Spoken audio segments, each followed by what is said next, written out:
But the reason the Republican Party essentially forgot to celebrate America this year might be because they were too busy celebrating Donald Trump's claims that he would fix whatever Donald Trump thinks is wrong with America.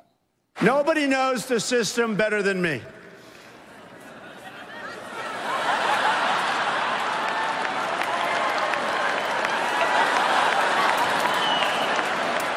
Which is why I alone can fix it.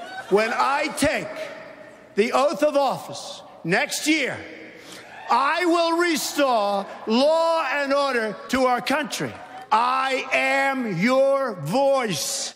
Now, I am your voice is actually a fair claim. He does speak for some people, although you would kind of hope that they would then react the way most people do when they hear their own voice, which is to say, oh shit, I don't actually sound like that, do I? That is fucking horrifying.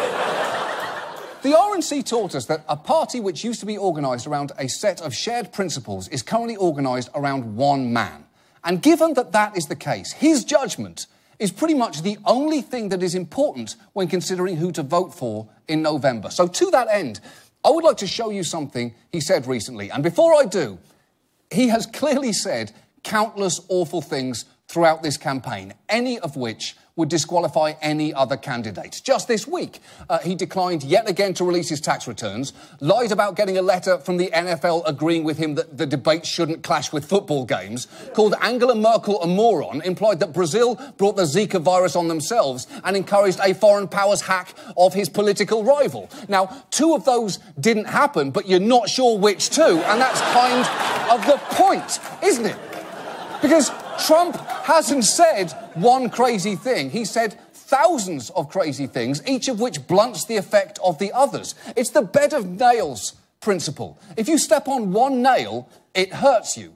If you step on 1,000 nails, no single one stands out and you're fine. That is how Donald Trump has managed to say pretty much anything in this campaign, seemingly without consequences. And yet, even with that caveat, his response when asked about that speech from Kiza Khan stands out. I saw him. He was, very emotional and probably looked like a nice guy to me. His wife, if you look at his wife, she was standing there. She had nothing to say. Maybe she wasn't allowed to have anything to say. You tell me, but plenty of people have written that. She was extremely quiet, and it looked like she had nothing to say. Okay, for a start, his wife has explained that she chose not to speak because she gets too upset when she sees images of her dead son's face, you fucking arsehole.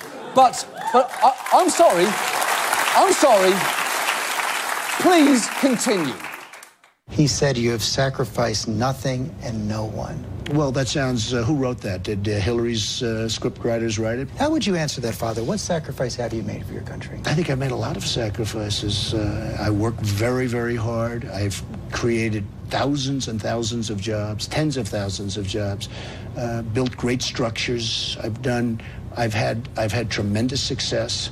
I think those are sacrifices? Oh, sure, I think they're sacrifices. No! No, they are absolutely not. They are self-serving half-truths from a self-serving half-man who has somehow convinced half the country that sacrifice is the same thing as success.